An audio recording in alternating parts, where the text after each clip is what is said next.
Nasir electronics mobile shoppe computer furniture e bike भांडी centre घेऊन आले डबल धमाका ऑफर। कोणतीही वस्तू खरेदी करा फक्त आणि फक्त 999 मध्ये। आधार पे उधार ऑफर।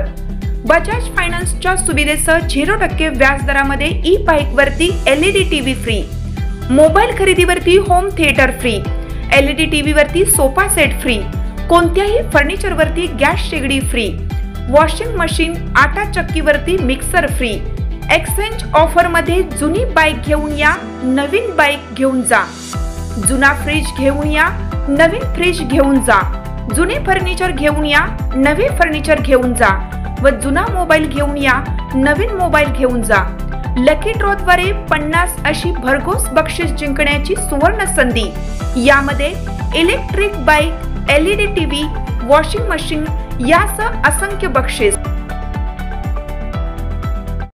प्रत्येक बातमीतील घटनेच्या वास्तविकतेची तुलना थेट पाहत रहा चांगली अपडेट।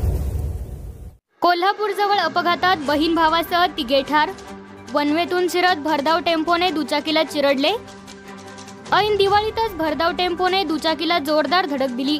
या धडकेत दुचाकीवरील भाऊ बहीण आणि लहान पुतणी असे तिघे जण ठार झाले, तर 10 वर्षाचा बालक गंभीर जखमी झाला आहे। हा अपघात कोल्हापूर राधानगरी रस्त्यावरील कौलव गावानजीक मंगळवारी सकाळी 10:30 वाजण्याच्या सुमारास घडला आहे।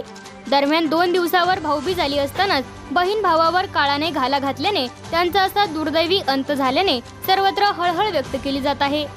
मृतांमध्ये श्रीकांत बाबासो कांबळे, त्यांची पुतणी कौशिकी सचिन कांबळे, दोघे राहणार तरसंबळे तालुका राधानगरी, त्यांची बहीण दीपाली गुरुनाथ कांबळे राहणार शेंडूर तालुका कागल या तिघांचा समावेश आहे।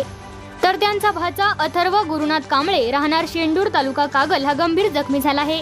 त्याला उपचारासाठी CPR रुग्णालयात दाखल केले असून श्रीकांत कांबळे हे बहीण दीपाली, भाचा अथर्व आणि पुतणी कौशिकी या चौघांना घेऊन दिवाळी सणानिमित्ताने बाजार करण्यासाठी तरसंबळे येथून एकाच दुचाकीवरून भोगावती येथे मंगळवारी सकाळी आले होते। बाजार करून हे सर्वजण दुचाकीवरून परत गावाकडे निघाले होते। यावेळी कौलव गावानजीक त्यांच्या दुचाकीला चुकीच्या दिशेने आलेल्या टेम्पोने जोराची धडक दिली।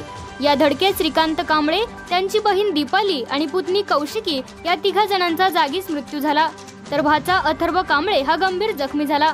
त्याला उपचारासाठी तात्काळ CPR रुग्णालयात दाखल केले।